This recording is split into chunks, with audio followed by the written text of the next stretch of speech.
తెలంగాణ రాష్ట్రంలో ఎన్నికల నోటిఫికేషన్ రానే వచ్చింది. ఆల్రెడీ ఈసీ గారు కూడా ఎన్నికల నోటిఫికేషన్ నిన్న విడుదల చేసిన నేపథ్యం కనపడింది. కానీ మొత్తానికైతే ఉమ్మడి వరంగల్ జిల్లా వ్యాప్తంగా కూడా కాంగ్రెస్ పార్టీ తలపెట్టిన 6 గ్యారంటీ కార్డులతో కూడా ప్రజల్లోకి చొచ్చుకుపోతున్న పరిస్థితి కనపడుతుంది. ముఖ్యంగా వరంగల్ పశ్చిమ నియోజకవర్గంలో డీసీసీబీ మాజీ చైర్మన్ జంగా రాఘవరెడ్డి అయితే మాత్రం దూకుడు పెంచిందని చెప్పుకోవచ్చు. మొత్తానికైతే నోటిఫికేషన్ విడుదలైన తెల్లారే ఇవాళ మహిళా సదస్సు పెట్టిన నేపథ్యం అయితే కనపడుతుంది. ఏ విధంగా ప్రజలలో బలం పుంజుకుంది అని తెలుసుకునే ప్రయత్నం చేద్దాం. సార్ నమస్తే సార్. సార్ చెప్పండి, ఇప్పుడు మీకు వరంగల్ పశ్చిమ నియోజకవర్గంలో మీ కాంగ్రెస్ పార్టీ గ్యారంటీ కార్డులతో ఏ విధంగా పోతుంది? ఒకటి చెప్పాల్సిన అవసరం ఉన్నది. కాంగ్రెస్ పార్టీ ఇవాళ ఎలక్షన్ల కోసము లేకపోతే ఓట్ల కోసమో ప్రజలలకు పోదు. నిత్యం ప్రజలల్లో ఉండే పార్టీ కాంగ్రెస్ పార్టీ. మీకు అందరూ తెలుసు, ఎలక్షన్లు ఉన్నాయని చెప్పి కాశ్మీర్ టు కన్యాకుమారి వరకు పాదయాత్ర చేయలే రాహుల్ గాంధీ గారు. నిత్యం మీటింగ్లు పెడుతూ ప్రజలకు పోతూ ప్రజల సమస్యల మీద బీఆర్ఎస్ పార్టీ అధికారంలో ఉన్నప్పుడు ఇచ్చిన హామీలు ఎందుకు నెరవేర్చలేదని నిలవేసిన దాంట్లో ప్రధానంగా కాంగ్రెస్ పార్టీ ప్రజల కోసం ఆలోచిస్తుంది, బడుగు బలహీన వర్గాల కోసం ఆలోచన చేస్తుంది. ఆ ఆలోచన చేసే పార్టీ ఈరోజు కాంగ్రెస్ పార్టీ. దాంట్లో భాగమే ప్రజలకు చేసే భాగమే పాదయాత్రలో భాగమే ప్రజలకు అధికారంలోకి వచ్చిన తర్వాత ఏం చేస్తామో ముందుగానే మేనిఫెస్టో ఇష్యూ చేసి ముందుగానే బహిరంగ సభల ద్వారా ఒక కార్డును ఇష్యూ చేసి ప్రజలకు సేవ చేసే దిశలో ముందుకు పోతుంది. అదే గ్యారంటీ కార్డు. ఆ గ్యారంటీ కార్డులో ముఖ్యంగా బీజేపీ ప్రభుత్వం వచ్చిన తర్వాత, బీఆర్ఎస్ ప్రభుత్వం వచ్చిన తర్వాత ప్రజలను నిత్యావసర సరసరుకులు ఏ విధంగా పెంచుతూ ఉన్నాయి, ప్రజల సమస్యలు ఎందుకు తీర్చలేకపోతా ఉన్నారు, ఆర్థికంగా మానసికంగా వైద్య రకంగా విద్యా రకంగా ఎందుకు దూరం అవుతా ఉన్నారు ప్రజలు, దాని మీద ఆలోచన చేసి కాంగ్రెస్ పార్టీ అధికారంలోకి వస్తే తప్పకుండా ఇవి చేస్తాం. ముఖ్యంగా మహిళలకు వాళ్ళ అకౌంట్లలో 2500 రూపాయలు వేస్తాం. ఎందుకంటే 2500 వేస్తే ఆ కుటుంబం బాగుపడుతుంది, పేదరికం నుండి బయటపడుతుంది అన్న లక్ష్యంతో ముందుకున్నాం. గ్యాస్ సిలిండర్ ధర కాంగ్రెస్ పార్టీ అధికారంలో ఉన్నప్పుడు 420 రూపాయలకు మాత్రమే ఉండే. బీజేపీ టీఆర్ఎస్ పార్టీ అధికారంలోకి వచ్చిన తర్వాత 1200 రూపాయలకు మారింది. అంటే ఒకటేసారి అంతగానం పెంచి ప్రజల మీద భారం మోపిండు. దానికోసం 500కే సిలిండర్ ధర ఇచ్చే విధంగా ముందుకు పోతా ఉన్నది. ఉద్యోగాలు కోసం, ఇందిరమ్మ ఇండ్ల కోసం ఎన్నో రోజుల నుంచి ఇందిరమ్మ ఇండ్లు లేని ఇంకా కుటుంబాలు ఉన్నాయి. అదేవిధంగా స్లమ్స్లలో ఇంకా వాళ్ళు గడుపుతున్న జీవనం దుర్భరంగా ఉంది. వాటిని బయటపడేయడం కోసం ఇంకా ఇందిరమ్మ ఇండ్ల ద్వారా అధికారంలోకి రాగానే ఎక్కడన్నా ఇల్లు కట్టుకోండి, 5 లక్షల రూపాయలు ఇస్తాం, ఇల్లు కట్టుకోండి. ఆరోగ్యానికి దూరం అవుతా ఉన్నారు మీరు, చావే శరణం అవుతా ఉన్నది అనే లక్ష్యంతో ఆరోగ్యశ్రీ పథకం ద్వారా 10 లక్షల రూపాయలు మేము ఇచ్చేందుకు సిద్ధంగా ఉన్నాం. 7 సంవత్సరాల నుంచి 8 సంవత్సరాల నుంచి ప్రభుత్వం వచ్చి ఇంకా రేషన్ కార్డు లేవు, ఇంకా పెన్షన్ లేవు, నిత్యావసర సరుకులు లేవు. కాంగ్రెస్ పార్టీ అధికారంలో ఉన్నప్పుడు 9 నిత్యావసర సరుకులు మేము ఇచ్చిన ఘనత మాకున్నది. ఆరోగ్యశ్రీ పథకం ద్వారా ట్రీట్మెంట్ చేయించిన చరిత్ర మాకున్నది. ఇందిరమ్మ ఇండ్లు ఇచ్చిన చరిత్ర మాకున్నది. ఇప్పుడు కూడా ఈ గ్యారెంటీ ద్వారా గతంలో కూడా పెన్షన్లు కూడా మీ అందరు తెలిసిన విషయంలో పెన్షన్లు కూడా ఈరోజు ఇవ్వలేదు. 7 సంవత్సరాలు అయితే ఒక్కరికన్నా పెన్షన్ ఇచ్చిండ్రా? కాంగ్రెస్ పార్టీ అధికారంలో ఉన్నప్పుడు ఎంతమంది అర్హులు ఉంటే అంతమందికి పెన్షన్లు ఇచ్చిన చరిత్ర మాకుంది.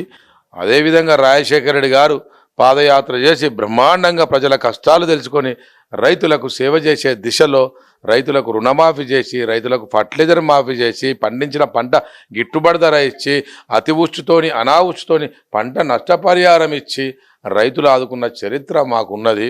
ఇప్పుడు కూడా సామాన్య ప్రజలు బతకాలంటే, కూలీలు బతకాలంటే పట్టణంలో వాసులకు కూడా 200 యూనిట్ల కరెంటు ఫ్రీ చొప్పున ఈ విధంగా ప్రజలకు ముందుకు పోతున్న పార్టీ కాంగ్రెస్ పార్టీ. ఇలా ప్రజలు రాహుల్ గాంధీని ప్రధాని చేయడం కోసం సిద్ధంగా ఉన్నారు.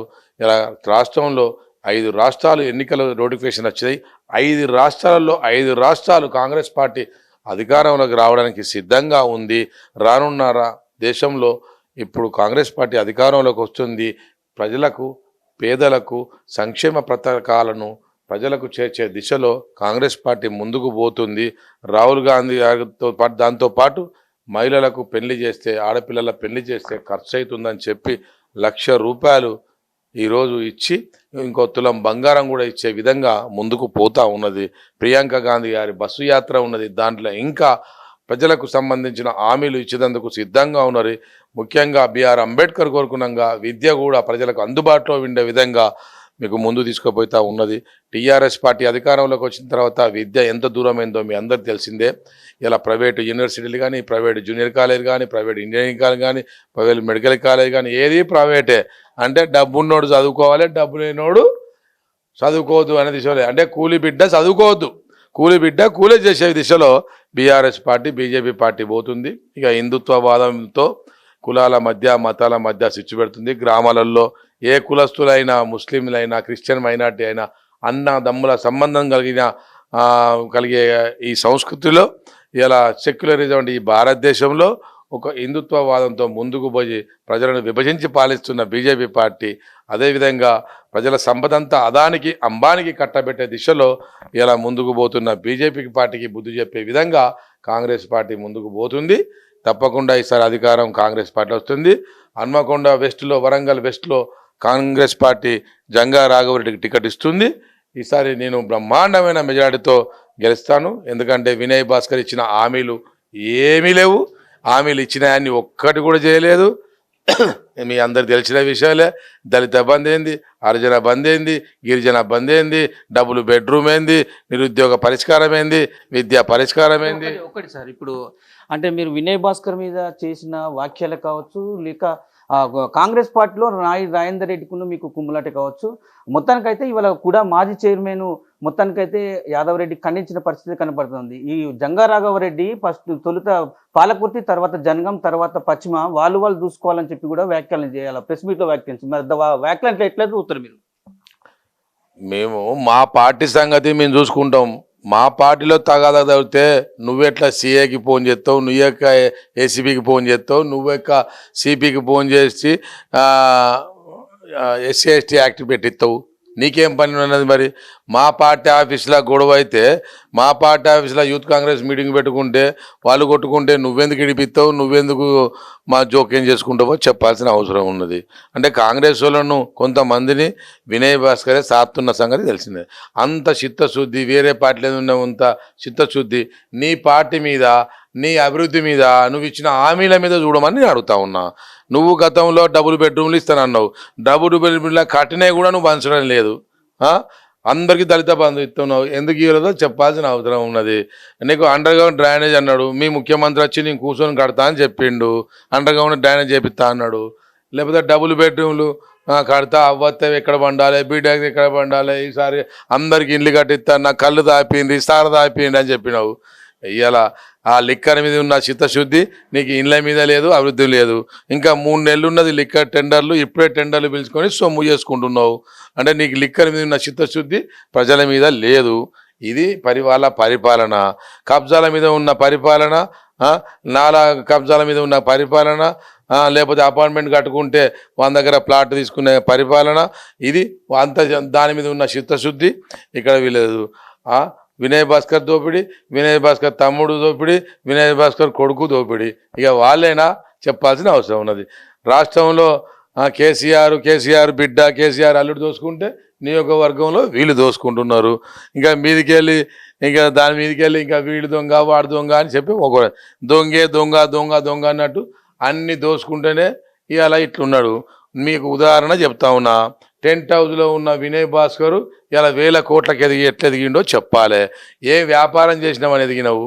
అది ఎర్రబెల్లి దయాకర్ రావు ఇవాళ రేషన్ డీలరు 1000 కోట్లకి ఎట్లా ఎదిగిండో చెప్పాలి. రేషన్ డీలరు, మరి మా రేషన్ డీలర్లు అంతా అడక తింటాను, ఇవాళ మా రేషన్ డీలర్లు అంతా అడక తింటాను. ఆ రేషన్ డీలరు ఇలా 1000 కోట్లట, 2000 కోట్లట, 3000 కోట్లట. మరి టెంట్ హౌస్లో చిన్న టెంట్ హౌస్ ఉన్న మా మామ వినయ్ భాస్కర్ ఇలా అన్నీ ఎట్లా ఇచ్చినావో చెప్పాలి మా మామ. మరి రాఘవరెడ్డి అయితే వ్యాపారం చేసుకున్నాడు, ఇన్కమ్ ట్యాక్స్ కట్టిండు, కాంట్రాక్ట్లు చేసిండు, గుత్తదారు పని చేసిండు, సంపాదించుకున్నాడు, ఖర్చు పెడతాడు. మరి నువ్వు ఎట్లా ఖర్చు పెడతాను? నీకు ఎక్కడి వచ్చినావు చెప్పమని అడుగుతాను నేను. అంటే దోసుకున్నదే కదా, అంటే దోసుకున్నాడు దాచుకున్నాడైనా మీ పార్టీ పని చెప్పాలా? మరి అందుకోసమే 8 సంవత్సరాలలో విద్యార్థులకు ఏం చేసినావు, యువకులకు ఏం చేసినావు, నిరుద్యోగులకు ఏం చేసినావు, రైతులకు ఏం చేసినావు, రైతు కూలీలకు ఏం చేసినావు, గ్రామాలలో ఎవరికి ఏం చేసినావో చెప్పమని నేను అడుగుతా ఉన్నా. దాంట్లో తప్పే ఉన్నది. అందుకోసమే ఈ చెప్పే పార్టీ, ఇచ్చే పార్టీ ఒక కాంగ్రెస్ పార్టీ. మీ అందరూ తెలిసిన విషయంలే, దేశం కోసం స్వాతంత్రం తీసుకొచ్చిన ఘనత కాంగ్రెస్ పార్టీ. స్వాతంత్ర ఉద్యమంలో పనిచేసిన వాళ్ళంతా కాంగ్రెస్ వాళ్ళు. అదేవిధంగా తెలంగాణ అమరవీరుల సాక్షిగా అమరవీరుల త్యాగాన్ని గుర్తించి, అమరవీరుల మరణాన్ని గుర్తించి తెలంగాణ ఇచ్చిన పార్టీ కాంగ్రెస్ పార్టీ. ఆ వచ్చిన తెలంగాణను కూడా కాపాడే బాధ్యత మా మీద ఉన్నది. కాపాడి ఈ దొంగల దగ్గర నుంచి వెళ్ళి, ఈ బీఆర్ఎస్ పార్టీ నుంచి వెళ్ళి ఈ తెలంగాణను విముక్తి చేసి ప్రజలకు సంక్షేమ పథకాలను ప్రజలకు చేర్చే విధంగా ముందుకు పోతాం. తప్పకుండా కాంగ్రెస్ పార్టీ అధికారంలోకి వస్తుంది. చివరికి చెప్పండి సార్, పశ్చిమ నియోజకవర్గ ప్రజలకు మీరు ఇవాళ నోటిఫికేషన్ రావగానే మహిళలతో కూడా ఒక సదస్సు కానీ సమావేశం నిర్వహించారు. అంటే మీకు ఏంటి సెంటిమెంటా? మహిళలు, మా కాంగ్రెస్ పార్టీ మహిళలంటే చాలా గౌరవిస్తుంది. మీకు తెలిసిన విషయమే. బీఆర్ఎస్ బీజేపీ వచ్చిన తర్వాత మహిళల మీద అత్యాచారాలు, మహిళల మీకు రక్షణ లేదు. మహిళలు పొదుపు చేసుకున్న పైసలు కూడా 3,000 కోట్ల రూపాయలు కూడా ఇంతవరకు రిలీజ్ చేయడం లేదు. మహిళ కనుక ఒక అధికారంలో ఉంటే, మహిళ గృహాన్ని ఎట్లయితే సర్దిద్దుకుంటుందో, భర్త డబ్బు కానీ లేకపోతే సంపద కానీ ఇంటికి వస్తే ఎట్లయితే పిల్లలను సర్దుకొని మంచి కుటుంబాన్ని మంచి పరిపాలన ఇస్తుందో, మహిళ కూడా రాజకీయాలకు వస్తే, మహిళ కూడా ఎడ్యుకేటెడ్ అయితే, మహిళ కూడా చైతన్యవంతం అయితే ఆ రాష్ట్రం బాగుపడుతుంది, ఆ ప్రాంతం బాగుపడుతుందని నమ్మిన కాంగ్రెస్ పార్టీగా మహిళలతో ఫస్ట్ మీటింగ్ పెడదామని చెప్పి పెట్టినాం. ఆ మహిళ, నా అక్కలు, నా చెల్లెళ్ళు గర్వంగా ధైర్యంగా మమ్మల్ని ఆశీర్వదించినారు. వాళ్ళని చేతులెక్కి మొక్కినాం. ఓకే సార్, మీకు అంటే పశ్చిమ నియోజకవర్గంలో మీ బలం ఎలా ఉంది? మా బలానికి ఏమైంది? గతంలో మాకు 40,000 50,000 ఓట్ బ్యాంక్ ఉంది మాకు. తప్పకుండా ఈసారి తప్పకుండా 80,000 నుంచి 90,000 ఓట్లు మాకు రాబోతున్నాయి. కాంగ్రెస్ ఓట్లు ఖచ్చితంగా మాకు వస్తుంది. ముస్లిం మైనార్టీ వాళ్ళు మనోళ్ళే, క్రిస్టియన్ మైనార్టీ వాళ్ళు మనోళ్ళే. గౌనోళ్ళకు తాళ్ళెక్కకుండా చేసిండ్రు, కమ్మరోళ్ళకు కుమ్మరోళ్ళకు కమిటీ వాళ్ళన్నాడు, ఏమి ఇవ్వలేదు. ఈ కమిటీ వాళ్ళన్నాడు, ఆ కులం అన్నాడు, ఈ కులం అన్నాడు, విభజించి పాలించింది తప్పి. గొల్లోళ్ళకు గొర్రెలు అన్నాడు, వాళ్ళకు బర్రెలు అన్నాడు. ఏ గొర్రెలు లేవు, బర్రెలు లేవు. మా పైసలే మాకు. అప్లికేషన్ల ఖర్చు కూడా మాకు ఇత్తలేడు వాళ్ళకు. కాబట్టి కులాల పేరు మీద, మతాల పేరు మీద విభజన చేసి పాలిస్తున్న ప్రభుత్వాలు బీఆర్ఎస్ బీజేపీ ప్రభుత్వాలు. కాబట్టి కాంగ్రెస్ పార్టీ అధికారంలోకి వస్తుంది. సంక్షేమ పథకాలను ప్రజలకు చేరుస్తాం. చివరిగా చెప్పండి సార్, పశ్చిమ నియోజకవర్గ ప్రజలకు మీరు ఏం చెప్పదలుచుకున్నారు? ఒకవేళ మీరు గెలిస్తే వాళ్ళకి ఇచ్చే హామీలు ఏంది? కాంగ్రెస్ పార్టీ అధికారంలోకి రాగానే ఫస్ట్ నిరుద్యోగ పరిష్కారం, స్లమ్లో ఉన్నటువంటి ముంపుడు ప్రాంతంలో ఉన్నటువంటి వాళ్ళకున్న 50 గదాలు 100 గదాలకు పట్టాలు ఇవ్వడం, మా ఇందిరమ్మ ఇండ్లకు 5 లక్షల రూపాయలు ఇవ్వడం, ఆ ప్రాంతంలో సీసీ రోడ్లు డ్రైనేజు కట్టియడం. హన్మకొండలో ఖచ్చితంగా హన్మకొండలో ఏ వర్షం వచ్చినా వరద వచ్చినా 5 రోజులు ఇళ్లలో వండలేని పరిస్థితి. దాంతో కలరా వచ్చుడు ఇబ్బంది పడతా ఉన్నారు. దాన్ని ఆ ముంపుడు ప్రాంతంలో ఏరియాలలో ఉన్నటువంటి ప్రాంతాన్ని పర్మనెంట్ స్ట్రక్చర్ చేసి ఆ నీరును సిటీ దాటిచ్చే విధంగా పనిచేస్తానని చెప్తా ఉన్నా. అదేవిధంగా ప్రతి డివిజన్లో ఒక స్కూలు సౌకర్యం కల్పిస్తా. ప్రతి డివిజన్లో ప్రతి కులానికి వాళ్ళకు కమ్యూనిటీ హాల్, చిన్న ఫంక్షన్లు వాళ్ళు కూర్చొని మాట్లాడుకోవడం కోసం కమిటీ హాలు నిర్వహిస్తా. వైద్యం అందుబాటులో ఉండే విధంగా చేస్తా. కాజీపేటలో 100 పడకల ఆసుపత్రి నిర్వహిస్తా. కాజీపేటలో బస్టాండ్ను నిర్మాణం చేస్తా. కాజీపేటలో ఇంటర్మీడియట్ డిగ్రీ కాలేజీని పూర్తి చేస్తా. రోడ్లు వైడనింగ్ చేసి మంచి అందుబాటులో ఉండే విధంగా చేపిస్తా. అదే కన్నా ముఖ్యం, నా సొంత డబ్బుతోని 50 కోట్లతోని కాజీపేటలో సొంత ఆసుపత్రి కట్టి తక్కువ ధరలకు సామాన్య ప్రజలకు అందుబాటులో ఉండే విధంగా ట్రీట్మెంట్ చేయించే హాస్పిటల్ కడతా అని చెప్పి ఈ సందర్భంగా మీ ద్వారా తెలియజేస్తా ఉన్నాం. Okay, thank you sir. మొత్తానికైతే కాంగ్రెస్ పార్టీ అధికారంలో రాగానే ముఖ్యంగా వరంగల్ పశ్చిమ నియోజకవర్గంలో నేను గెలవగానే కూడా స్లమ్ ఏరియాలకు ప్రజలకు మాత్రము అనుకున్న సౌకర్యాలు సదుపాయాలు కల్పిస్తానని చెప్పి కూడా జంగా రాఘవరెడ్డి పశ్చిమ నియోజక అభ్యర్థి కూడా ఇలా హామీ ఇస్తున్న పరిస్థితి కనపడుతుంది. ఇదే అయితే మొత్తానికైతే పశ్చిమ నియోజకవర్గాలకు అంటే కాంగ్రెస్ పార్టీ ఇచ్చే హామీ అనుకోవచ్చు, జంగా రాఘవరెడ్డి సొంత హామీలు అని చెప్పుకున్న పరిస్థితి కనపడుతుంది. ఇది మాత్రం వరంగల్ పశ్చిమ నియోజకవర్గంలో తాజా పరిస్థితి కూడా కనపడతా ఉంది. మొత్తానికైతే రేషన్ డీలర్ గా ఉన్న మంత్రి దయాకర్ రావు కానీ, టెంట్ హౌస్ లో ఉన్న చీపు విప్పుగా వ్యవహరిస్తున్న వినయ్ భాస్కర్ కోట్ల ఆస్తులు ఎట్లా వచ్చినో చెప్పాలని చెప్పి కూడా జంగా రాఘవరెడ్డి ఒక సవాల్ విసిన పరిస్థితి కనపడుతుంది. ఇది వరంగల్ పశ్చిమ నియోజకవర్గ ఎన్నికల సమరం అనుకోవచ్చు. కెమెరా పర్సన్ బాలుతో స్వామి, అమ్మా న్యూస్, వరంగల్.